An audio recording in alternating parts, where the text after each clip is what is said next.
ప్రభుత్వ ఖజానాకు రాబడి అందించే రెవెన్యూ శాఖపై తెలంగాణ సర్కార్ ఫోకస్ పెట్టింది. జూబ్లీహిల్స్ లోని ఎంసీ హెచ్ఆర్డీలో మంత్రి పొంగులేటి శ్రీనివాసరెడ్డి రెవెన్యూ శాఖ అధికారులతో భేటీ అయ్యారు. ఈ భేటీలో భూముల మార్కెట్ విలువ పెంపుపై ప్రధానంగా చర్చ జరిగింది. ఉద్యోగుల సమస్యలు, బకాయిల ఇతరత్ర అంశాలపై చర్చించారు. కొందరు అధికారులపై మంత్రి పొంగులేటి సీరియస్ అయ్యారు. అధికారుల తీరు మార్చుకోవాలని హెచ్చరించారు. పలు అంశాలపై అధ్యయనం కోసం అధికారుల ఇటీవల ఇతర రాష్ట్రాల్లో పర్యటించారు. అధికారులు ఇచ్చిన నివేదికను మంత్రి పొంగులేటి పరిశీలించారు. రెవెన్యూ శాఖలోని అధికారులు తప్పు చేస్తే క్షమించేది లేదని మంత్రి పొంగులేటి స్పష్టం చేశారు. రెవెన్యూ వ్యవస్థకు మంచి పేరు తీసుకురావాలని, మానవత్వంతో అధికారులు విధులు నిర్వహించాలని అధికారుల్ని ఉద్దేశించి మంత్రి పొంగులేటి అన్నారు.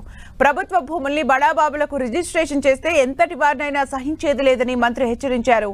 అన్ని శాఖల వారీగా నిరంతరం పర్యవేక్షిస్తుంటారని మంత్రి చెప్పారు. ప్రమోషన్ల విషయంలో ఎవరి ప్రమేయం అవసరం లేదని మంత్రి పొంగులేటి అన్నారు.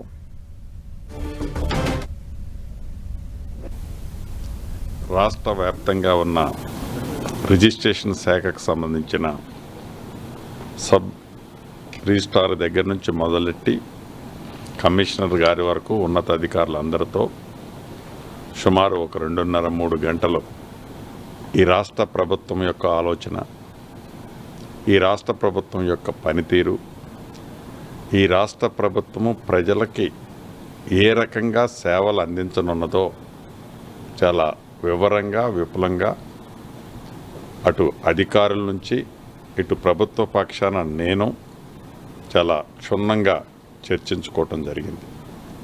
దీంట్లో భాగంగా అధికారులు ఏదైతే ఈ చేసే పని తీరులో ఏవైతే ఇబ్బందులు సుమారు 2.5 సంవత్సరాల నుంచి చాలా సబ్ రిజిస్ట్రార్ ఆఫీసులు, డిఆర్ ఆఫీసులు, ఐజీ ఆఫీసులు రెంటెడ్ బిల్డింగుల్లో ఉంటున్నాయి. ఈ రెంటెడ్ బిల్డింగ్లో ఉన్న ఇళ్ళకి రెంట్లు ఇవ్వక 2.5 సంవత్సరాలైంది. కరెంటు బిల్లులు కట్టక 2 సంవత్సరాలైంది. అధికారులు వాడే కార్లకి బిల్లులు పే చేయక 2.5-3 సంవత్సరాలైంది. చివరికి నెల జీతాలు తీసుకునే కాంట్రాక్టు ఎంప్లాయీస్కి కూడా శాలరీస్ ఇవ్వక 2 ఇయర్స్ అయిందని అక్కడ స్థానికంగా ఉండే ఇబ్బందులు, అదే రకంగా టెక్నికల్గా ఈ ఇంటర్నెట్ ఇతరత్ర ఉండే ఇబ్బందుల్ని అధికారులు వివరించడం జరిగింది.